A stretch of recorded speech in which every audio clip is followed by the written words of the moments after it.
What's up, guys? It is Sam here, and I wanted to talk about how the weekend could be killing your gains, son. Before I do that, make sure you press that subscribe button. So, it is 3/24/2019. That is March 24th, 2019. We just entered into spring. The weather is starting to turn, starting to get warm. Maybe you want to get rid of some extra fat for the summer. Maybe you just started added on a couple extra pounds this year and you just want to get rid of it. Or maybe you started dating somebody who is into fitness, or maybe you just realized that you need to take responsibility for your actions and living the lifestyle that you actually want to live, so you decided to actually do something about it for once in your life. Whatever the reason is, I wanted to use some data to show you how the weekend could be killing your gains, and then I wanted to tell you what I do, or what I did do. I'm not doing this anymore, but what I did to work past some of this. Okay, so to give you a little context, a pound of fat is about 3,500 calories. So if you were to go through and say have increase in your activity level to put you at a deficit of about 250 calories per day, right, on average. And then you also were to cut back on your calories slightly to put you at a deficit from your consumption standpoint, like the less shit you shove into your mouth, of 250 calories per day, which is not that much. It's like 2 cups of milk. It's like 1 3/4 cups of whole milk. It's not that much in terms of actual food consumption. So you're burning an extra 250, right? And you're consuming 250 less. So that's 500 per day, right? And then times 7 days is 3,500 calories for the week. And you're like, yay, pound of fat. I just burned 3,500 calories. I'm fucking golden. However, that's not how life plays out. We both know you wouldn't actually stick with that for 7 days a week in perpetuity. So let's try to just have a little bit more of a realistic approach to it, right? Something that's sustainable. So what if we looked at 2 different examples? One where you were to, say, follow the diet deficit of 250 per day and follow the exercise in terms of the increased activity. I'm just going to call it exercise, but it's just basically any type of increase in activity, whether that's your cardio, any type of cardio, whether it's a sport, whether it's going for a walk for 45 minutes with your fucking dog. It doesn't matter what it is. I'll just call that your diet and your exercise activity. And so you follow both of those for 5 days a week, right? Because that's probably much more realistic of how you might actually live your life. And then the second example would be to, not everybody, a lot of people, most people, don't work out 5 days a week or exercise 5 days a week to put yourself in a deficit of 200. And remember, this is over your baseline. So if you're already working out 3 days a week, then that's your baseline. But then you got to add in enough to drop you down 250 calories. So if you're already working out, that doesn't mean you're already and nothing's changing. You need to change something up. So this would be like additional activity of cardio or something like that to put you at a deficit. Okay, so the first example is 5 days a week. You follow both of those. The second example is 4 days a week you do exercise, right? And that's burning 250 calories per session. And then 5 days a week you actually follow the diet of burning 250 calories per day, or consuming, right? Stop shoving as much food in your mouth.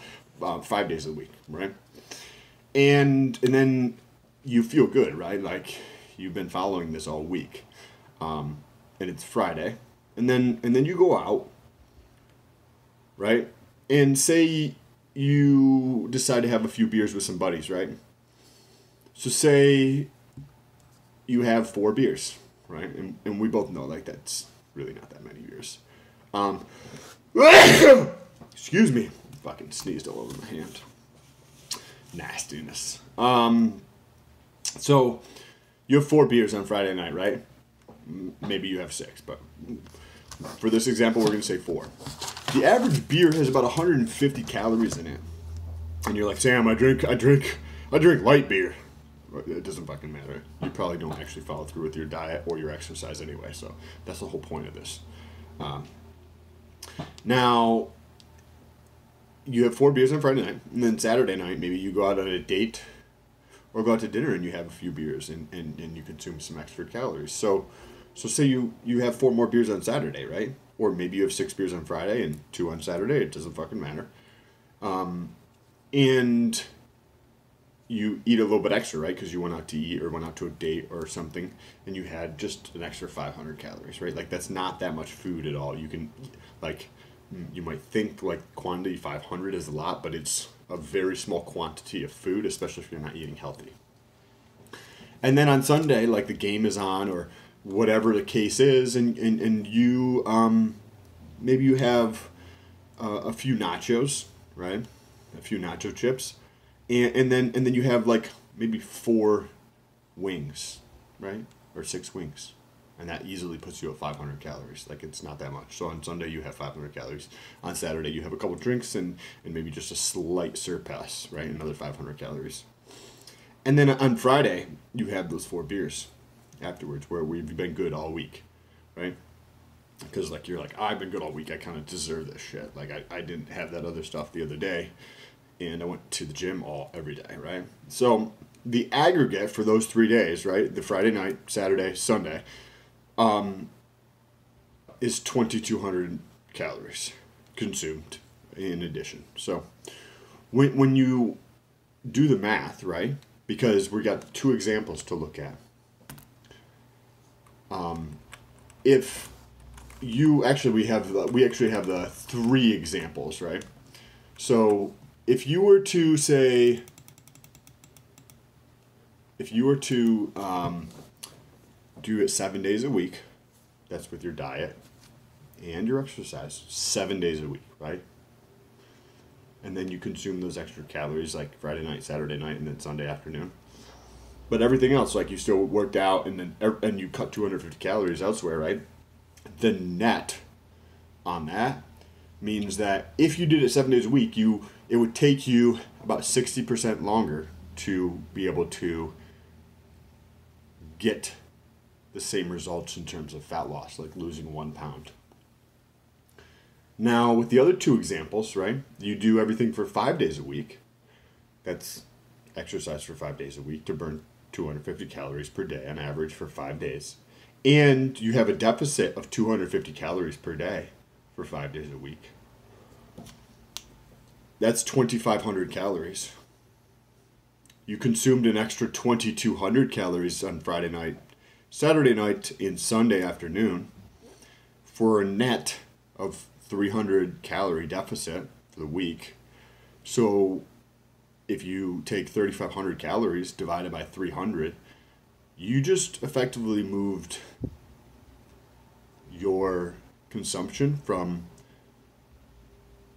1 pound per week theoretically to 11.5 weeks.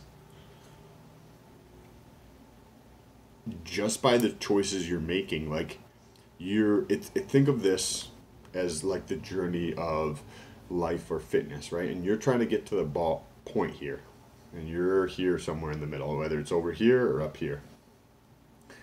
And this is what you're trying to get to, but you're right here in the middle, we'll say. And then on the weekends, you literally get into a car and drive the opposite direction, just so that during the week you can come back up to right about where you were.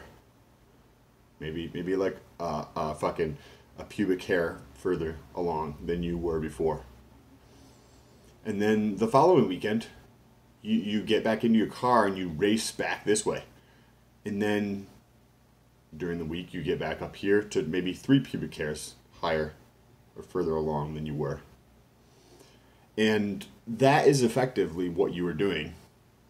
Now, the last example, which is probably the most realistic one, is you do it for 4 days a week, right? You do the exercise for 4 days a week of burning 250 calories per day.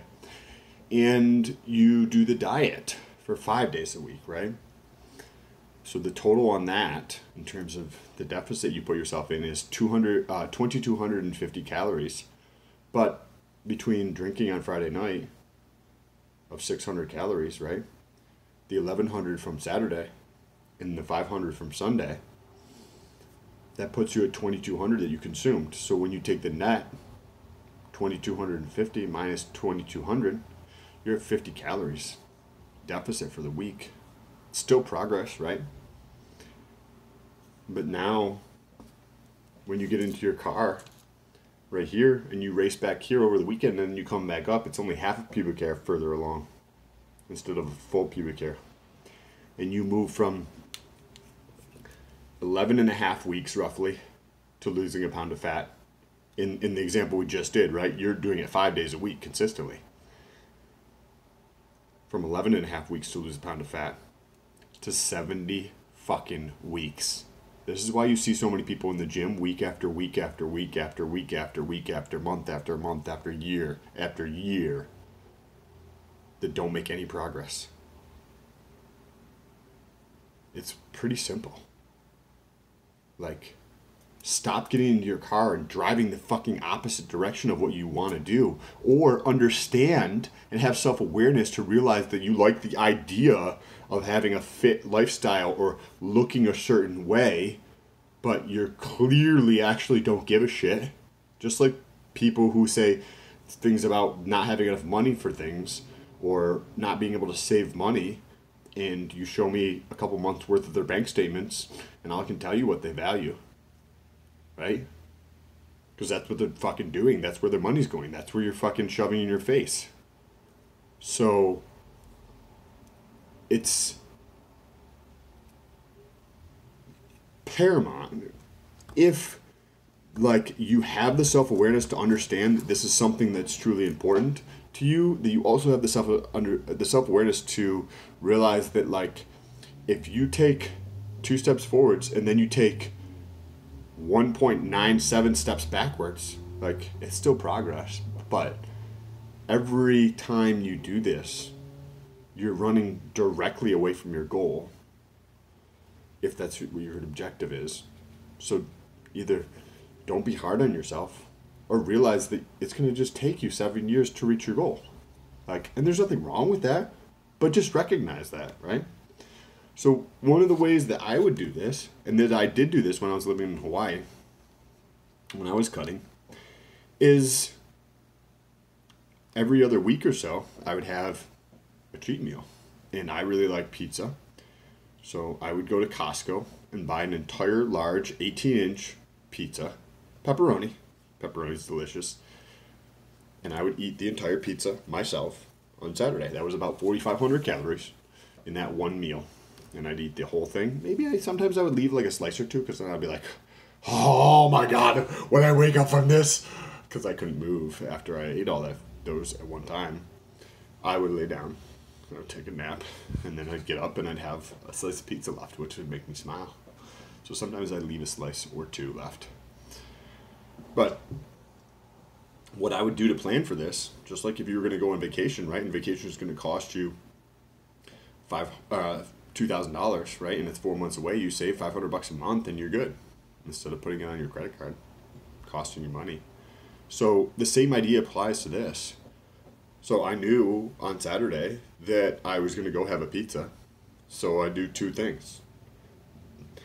I would increase the caloric deficit through either increased activity or decrease in calorie consumption to, say, an additional 500 calories per day of deficit.